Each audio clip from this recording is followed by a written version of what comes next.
Good Sunday morning, YouTube and Facebook. How you doing? I am Kendrick, the sports guy, and yes, we are live on Kendrick Sports Hustle on YouTube as well as on Facebook.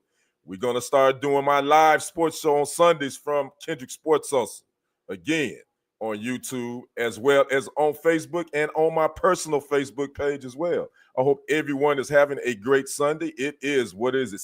St. Patty's Day weekend.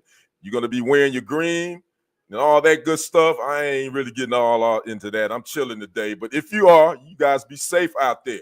Now, let's come in here. Let's set the ground rules for Club Kendrick. You know what it is. You come in, make sure you like, share, subscribe to the channel. That is Kendrick Sports Hustle. That's SporTZ. HUSTLE. Make sure you like this, you share this. Again, you subscribe to the channel. It doesn't cost you nothing at all. The subscription is free. Set your notification bell as well to be alerted when new content is headed your way. Live streams like this as well. Also, make sure you follow me on Facebook at Kendrick Sports Hustle, as well as my personal Facebook page, and on TikTok at Kendrick Henderson 51, as well as on Instagram. I am Kendrick1969 on Instagram. I'm also live on TikTok, so if you see me bouncing back and forth, I'm live on my phone, and we got quite a few people in the chat over here on TikTok. I see you, Mike Bullock. Good Sunday to you. Bert, good Sunday to you. Hope you're having a good one. Daryl Simmons just joined. Man, I appreciate you all for popping in. Make sure you tap that screen, tap that screen, tap that screen. They already asking me questions. What about the Warriors? I really wasn't going to talk about the Warriors, but the Warriors are playing some good ball with the addition of Jimmy Butler. And, you know, they already got the good brother Stephen Curry, who just made history a couple of days ago when he made his 4,000th three-pointer, the most in NBA history, and nobody's going to break that record. Believe me, that one is out there. Who you got? The Packers taking in the draft. We're going to talk a little bit about free agency. Who do I think the Packers probably going to take in the draft? They're going to probably go defensively first. I think they're going to go with a cornerback. They've lost a few. They've lost one. They're probably going to lose Jair Alexander. I think the Packers probably going to go defense first, in my opinion. But we're going to talk about this free agency and what the Packers have done, as well as what the Cowboys have done. I'm in Texas, by the way. I was Wisconsin born, Texas raised.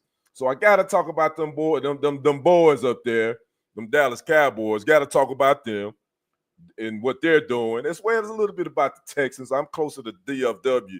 I'm closer to Dallas-Fort Worth than I am to Houston. So it's a lot of Cowboys, big-time Cowboys fans in the area that I'm in, which is in East Texas.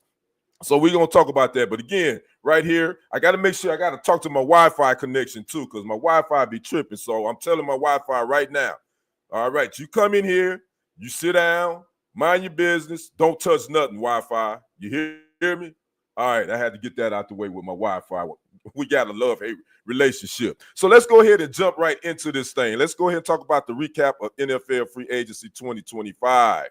Had a lot of wheeling and dealing going on. We had a lot of player movements. Obviously, some of the big names is always going to be the quarterback. We all knew that. I knew that Sam Darnold probably wasn't going to stay in Minnesota, and he didn't. The Seahawks brought him in. Seahawks, he signed a 3-year, $100.5 million deal. 55 of that is guaranteed, which the Seahawks shipped out. They traded Geno Smith to the Raiders, as well as wide receiver DK Metcalf. What's up, little sis? Good rising to you. Thanks for popping in. Nico 74. That's my little sis, y'all. Y'all give her a shout out. She's in the chat. I know telling where she is. She be riding those 18 wheels. No telling where she is. Where you at today, little sis? I'm sure you somewhere on the West Coast, which I know that's where you love to be. But again, thanks for popping in, little sis. But again, some of the free agency moves, again, quarterback Sam Darnold with the Seahawks. Justin Fields is with the Jets now on a 2-year deal, $40 million deal. The Steelers are still trying to figure out what they're going to do at the quarterback position. It doesn't seem like they really want Russell Wilson back.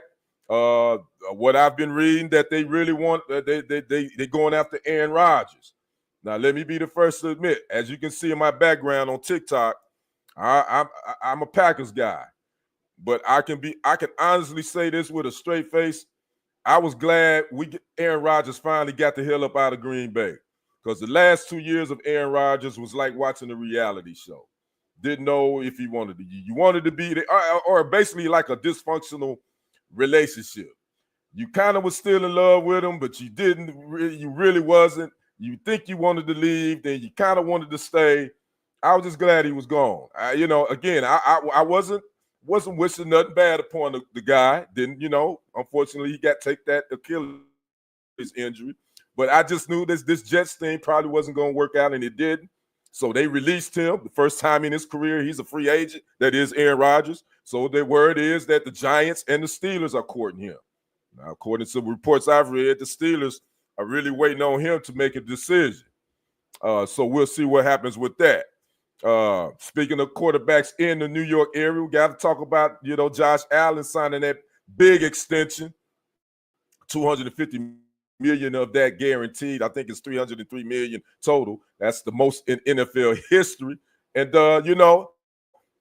what can you say? I mean, he's had a solid career in Buffalo. I think he's been to the playoffs every year since he took over as the starter. So I ain't mad at these players getting that big money.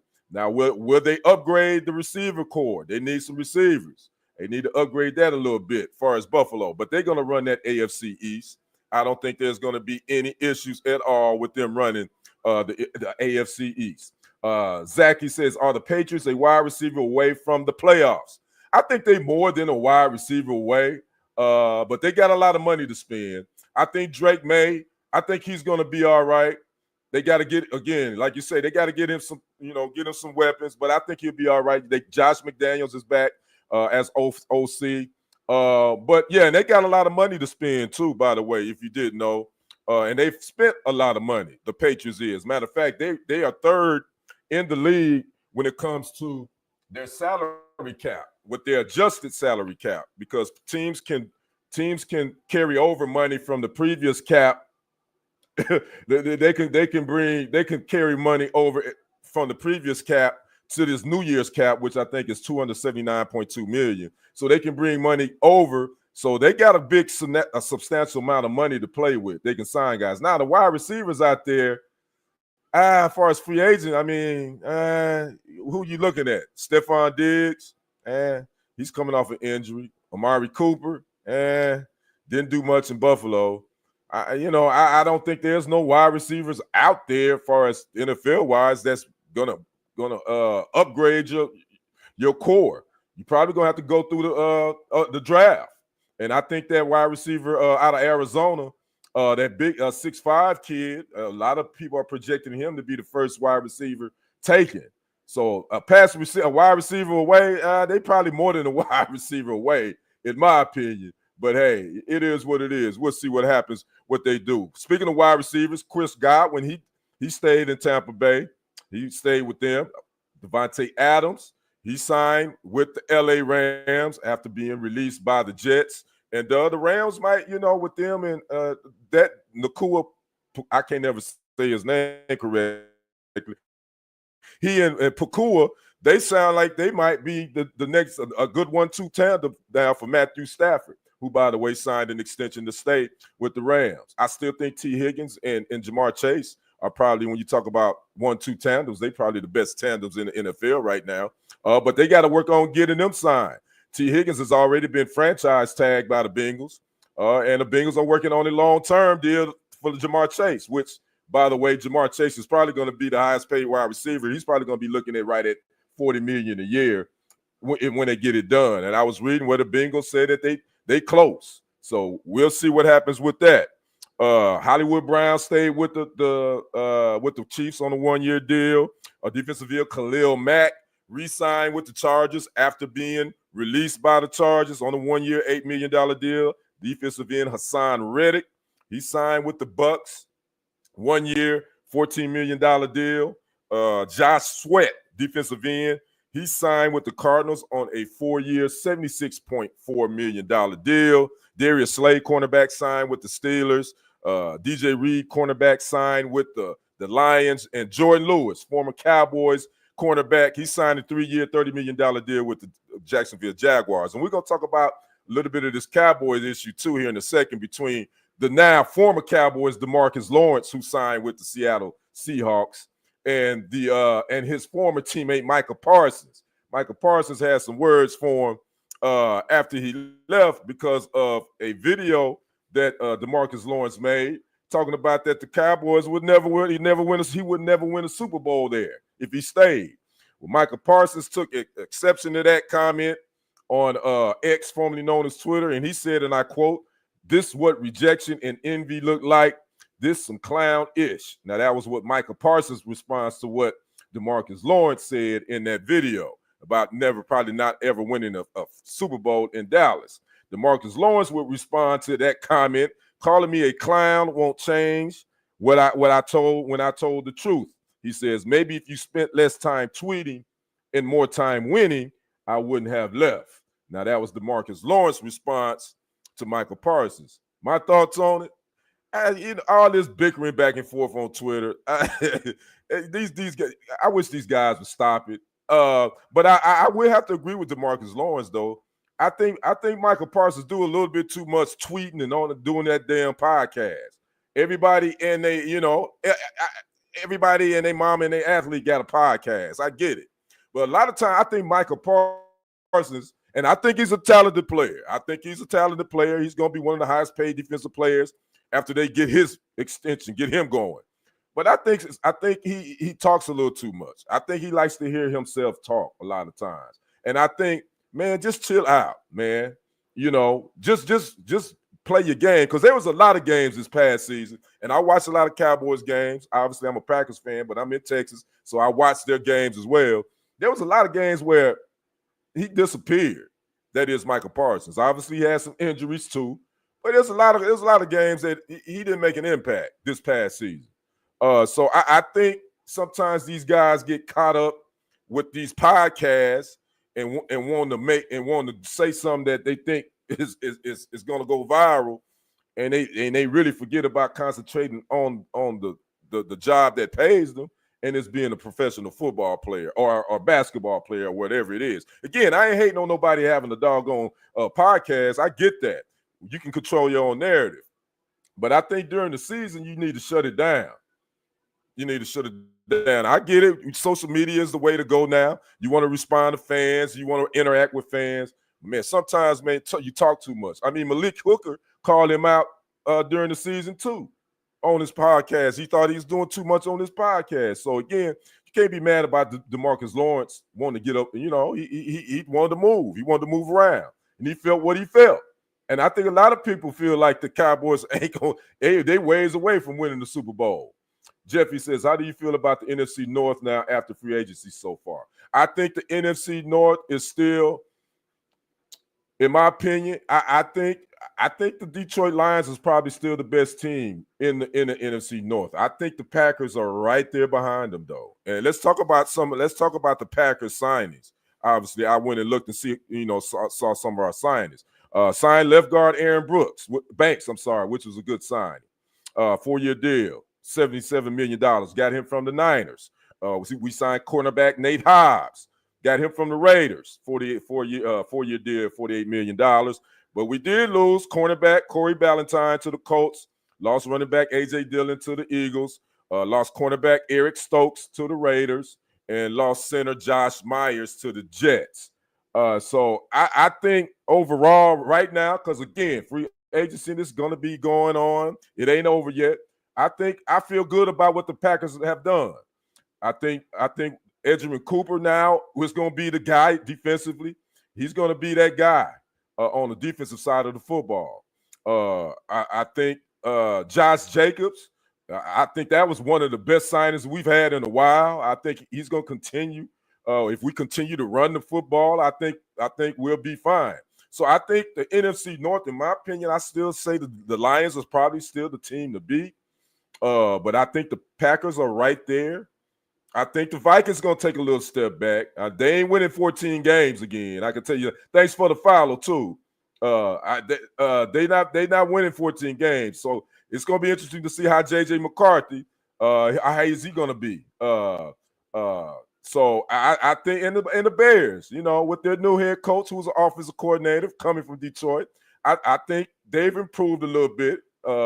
Caleb Williams, I think is probably going to play a little. I think he's going to be better.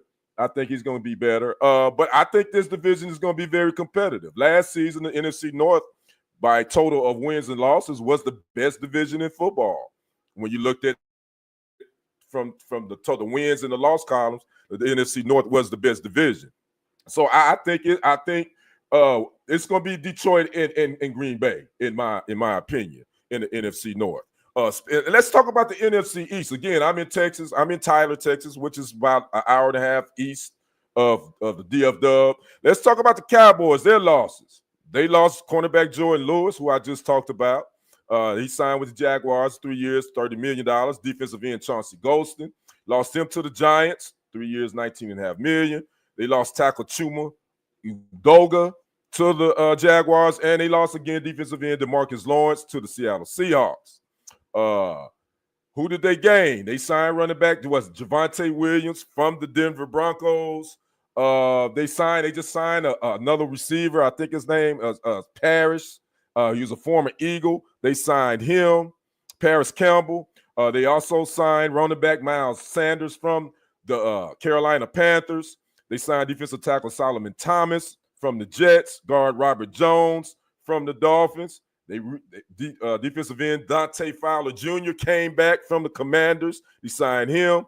And defensive end Peyton Turner, they signed him from the Saints on a 1-year, $3 million deal. They also made a trade for cornerback Kyer Elam from the Bills.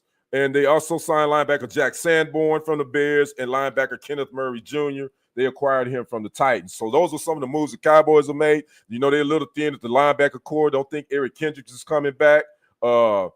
Still dealing with the tragic injury to DeMarvion Overshown. He probably won't play this year. So free agency, you know, last year the Cowboys owner and general manager said they were all in.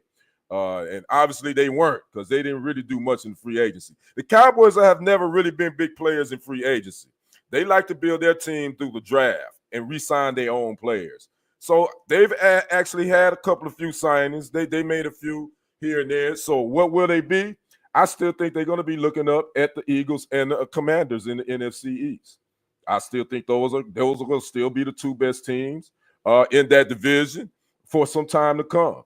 You know, obviously the Cowboys got a new head coach, Brian Schottenheimer. They got a new defensive coordinator, Matt Eberflus. So they're going to be putting in whole new systems and all that stuff.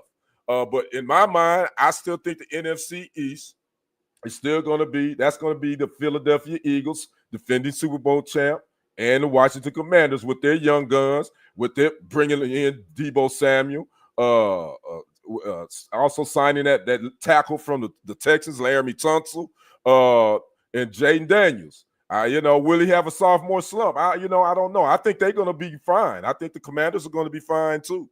So that NFC East, it's going to be competitive. The Giants, I just think they're going to still be trying to keep their head above water. They got to figure out who they're going to be quarterbacking. Again, Aaron Rodgers has been linked to talking with the Giants as well as the Pittsburgh Steelers. You know, another team that we hadn't said much, they've lost a lot, is the 49ers too. So, you know, San Francisco 49ers, they lost Talanoa Hufanga. He signed with the Broncos, as well as Dre Greenlaw. He signed with the Broncos. So they've lost quite a few people too.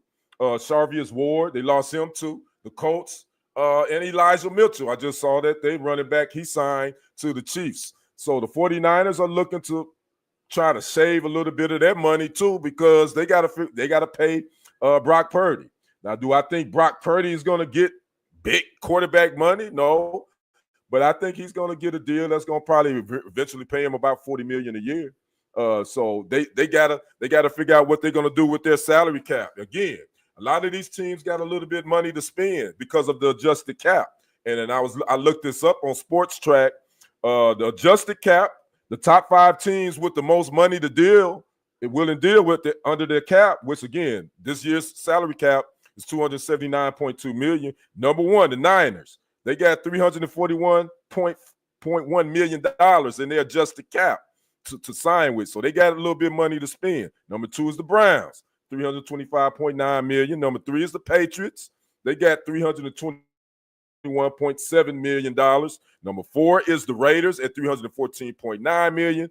And at number 5 is the Cowboys, $306.9 million. So all those teams, even though the salary cap is $279.2 million, you're able to carry money over from your cap from last year.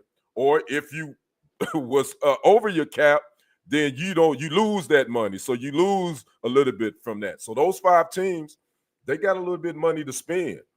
So again, the NFL draft is coming up in 8 weeks? And matter of fact, it takes place at Lambeau Field in Green Bay.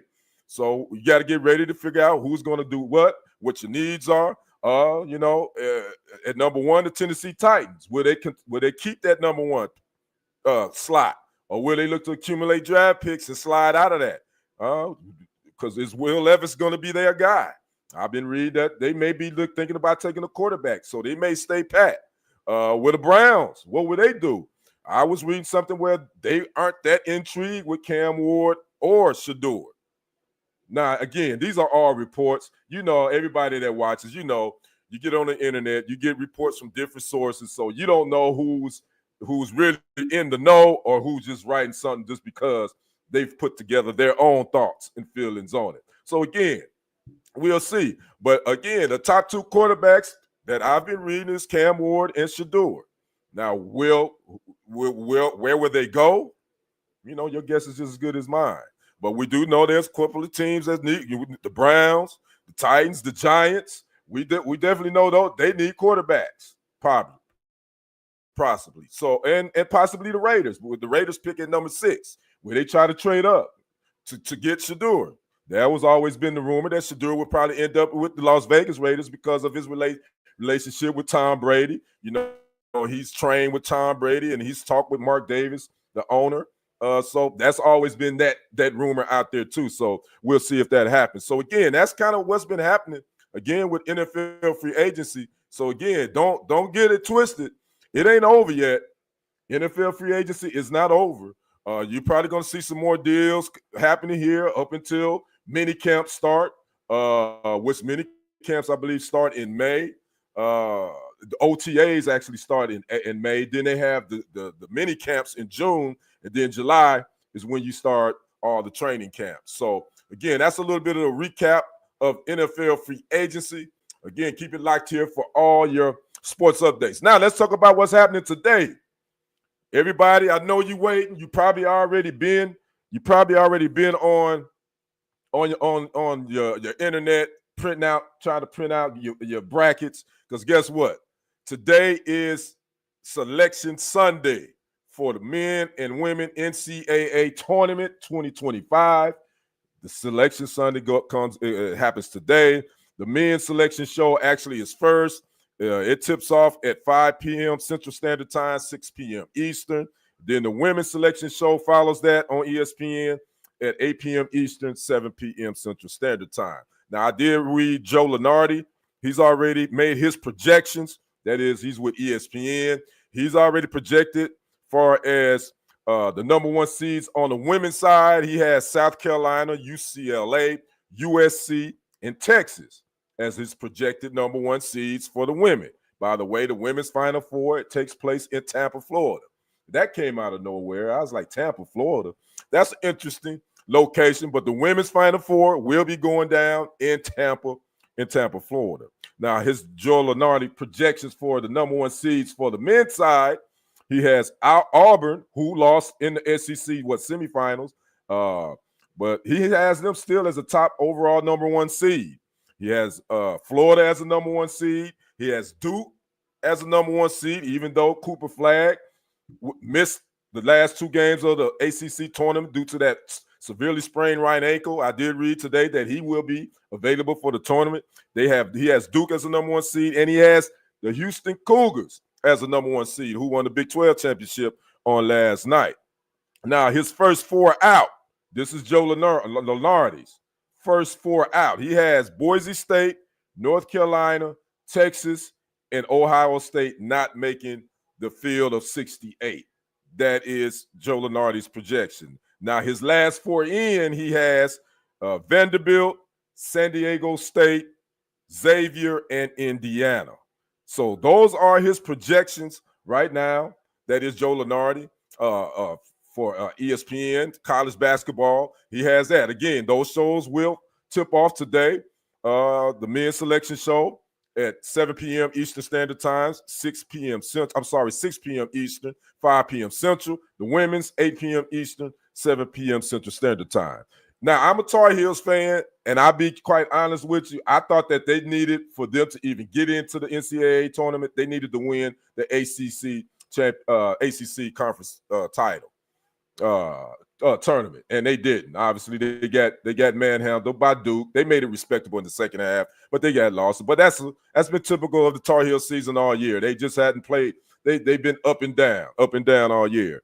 As far as the Texas Longhorns men, I thought that they needed a good showing in the SEC tournament to get a shot in, and I think they're going to get in. I thought they played well, and I think they're going to. I think, even though they lost to Tennessee, I think that Texas will get in. As far as on the women's side, man, I think I'm more interested on the women's side than the other side personally than the men, because I really want to see what that young lady Juju Watkins for USC is going to do.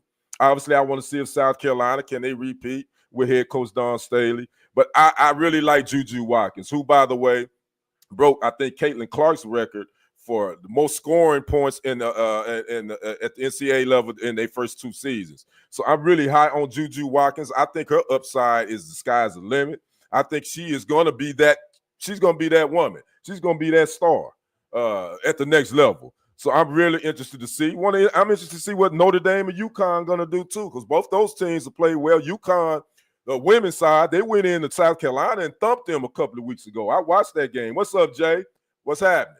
And so I'm really interested to see how UConn and Paige Buchers, what they going to do, with the history of them as well. In Notre Dame, they played well with that little 5'6" guard that they got. She's a beast too. UCLA won the Big Ten championship. And I'm talking about the women's side. So I'm excited about the women's. I'll be honest with you. I'm excited about the women's tournament, like I have been the last 3 years. The women's Final Four is in Tampa. The men's Final Four will be in San Antonio. So what up, Jay? You think Packers beat the Bears twice? Of course, Jay. I'm always going to say the Packers beat the Bears twice. I don't like them Cubs, but I think it's going to be, that's a big rivalry. Anybody can beat anybody. Obviously, we've owned the Bears the last couple of years, but I think it's going to be okay. That's all love and no disrespect. But of course, I'm gonna say that. But I get it. You know what? Y'all our biggest rivalry. I think it's always going to be a tough game. I think the Bears are going to be better. I said that earlier. I think they are going to be better. I think Caleb Williams is going to be better under Matt Johnson under his tutelage. I think they traded for that left guard, the Chiefs, Joe Theory, I believe. And I think the Bears are going to be better. I really do. I just think, Matt Eberflus, I think that was I think he was a trash hire, in my opinion. I didn't think he should have been a head coach, but that's neither here nor there. He's out of there. And that Bears-Packers rivalry is going to always be. Appreciate the follow too, Jay. Appreciate that. I think that rivalry is always going to be there. Again, the Packers, we've had their numbers the last couple of years, but again, this is a new season. Everybody 0-0, so we're going to see what happens. Do you think that gets too much hate considering the Cowboys don't do anything for him in free agency? Thanks for that question, Vidu. I do think he does get a lot of hate. Again, I'm right here in Texas. I'm right outside the DFW area. And I think he does get a lot of hate. I think Dak is a good quarterback, in my opinion. But I do also think he has to have the right set of pieces around him for him to be successful. And I think you got to play to his strengths. I don't think he's as mobile as he once was after that fracture or that ankle. And I think that the offensive line has been mediocre the last couple of seasons too. And they've had injuries, man, But again, I do think he gets a lot of the bruh, but that's life in the NFL. Most quarterbacks you get all the glory when you win, and you get all the ish when you lose. So you got to. That's what it is. Jay says, if y'all just get that one receiver for Jordan Love, y'all can make it far. I agree with that, Jay, because I love Christian Watson, but God damn it, man, he can't stay healthy to save his life. I like Romeo Dobbs too, but I still think those guys aren't true number ones. I think they're number twos. Vidhu says he was on the Eagles. Would they win the Super Bowl? Yeah, I still think they would. You talking about this Eagles team with Saquon Barkley and all them? Oh, yeah, I still think so. I think they will win, in my opinion. Jay says Stephon Diggs and Amari Cooper, two veterans, can help that young core. Yeah, but, Stephon Diggs is coming off that knee injury, so, how effective is he going to be? I would rather have Amari Cooper, me personally. And at this point, again, that's no hate on Stephon Diggs. I just think, you coming off that ACL, will he really truly be 100%? But again, that veteran leadership, I agree with you, Jay, that you can't put a price tag on that, especially in the locker room, to have a veteran wide receiver in there to help lead these young cats. I think so. And I think the one thing I would say about the Packers offense, I think as long as we balance, we lean on Josh Jacobs, run the football, I think we'll be all right. Because Josh Jacobs, I think that's one of the best. Even though I hated to see Aaron Jones go, because Aaron Jones was my guy. But to bring in Josh Jacobs, I think that helps Jordan Love. That takes a lot of pressure. He ain't got to be throwing the doggone football, 40, 50 times a game. If you got a run game, you got to run it back like Josh Jacobs. So I think that's going to be key for us too. So again, if you haven't already, make sure you tap that screen, share this live on TikTok. If you haven't subscribed to my channel on YouTube, go check it out, Kendrick Sports Hustle. That's SporTZ, HUSTLE. You can also follow me on Facebook at Kendrick Sports Hustle. You can follow me on Instagram at Kendrick1969 as well. And you can follow me right here on TikTok, Kendrick Henderson51. Make sure you tap that screen, click that follow button. I would not lie. The Bears may miss the playoffs just barely, but the second year with Ben Johnson. I'm sorry, I call him Matt. You're right. That guy, Sean77, says, do you think Jordan Love can be elite or is he a game manager? That's a very good question because that has been the new term now to call quarterbacks game manager. I don't have a problem with a quarterback being a game manager. That's not a bad thing. I want you to be able to manage the game. If we need you to throw 30 times and for 4 touchdowns, no interceptions, I want you to be able to do that. All I need you to do is throw maybe 18 times and hand the ball off to our stud running back, Josh Jacobs or the Saquon Barkleys, I need you to do that too. So is Jordan Love elite? No, I don't think he's elite yet. But I think he's going to, when you talk about top 10 quarterbacks in the league, he's there. His name is going to be there, in my opinion. Jay says, is there a slight chance A-Rod returns for his last season? I think so. Because I think the crop of quarterbacks is very small. I think even though he's 41 or about to be 41, I think a team will sign a veteran quarterback. Again, don't be surprised if A-Rod plays one more year, and he'll probably either play in New York for the Giants or Pittsburgh, what I've been hearing. So, yeah, I think there's a slight chance that he will return for his last year again. But if I'm signing him, I'm signing him to be a tutor to a quarterback that I'm either going to draft or already have options. I'm not here to sign him to lead the franchise for 2 years. If I'm signing A-Rod, this is a one and done, man. I just need you to come in and help tutor our young quarterback or something like that, in my opinion. Says, I think LaFleur is a top 5 head coach with success he's had with little talent. And you know what? I wasn't really high on LaFleur when he hired him, but right now I'm digging him a little bit. I'm digging Matt LaFleur. I think he is a nice young talent at head coach. He's won me over because at first I wasn't happy with him. Jay says Raiders time is coming. If they can get Genty, they gonna be nice in the next 2 to 3 years. That could be good. Geno Smith, you bringing him in. You showing up that offensive line. You got Brock Bowers as a tight end who's gonna be a All-Pro for years to come. But, Ashton Genty, that name has been linked to them Cowboys, Jay. But the Raiders pick 6. They may pick him. They may go with him. Jay says Bears might trade with Raiders to get Ashton. Yeah, that's a possibility. Because it's going to be interesting to see prior to the draft again, which happens the last Thursday in April. The draft starts. It's going to be probably some willing and dealing. He said, I'm just not high on Genty. Most of his stats came from small schools. Don't know he'll fit. A lot of people have said that. I think as a running back, man, I think you can run against any type of competition. I get it, coming out of that conference, and you may not be, the toughest competition, but I think Genty is going to be a solid pro running back, in my opinion. Who's your favorite player from the 2010 Packers Super Bowl team? Damn, I wish I would have had my jersey on, Vidhu. Charles Woodson. Yeah, that's my favorite player. Him and probably Clay Matthews.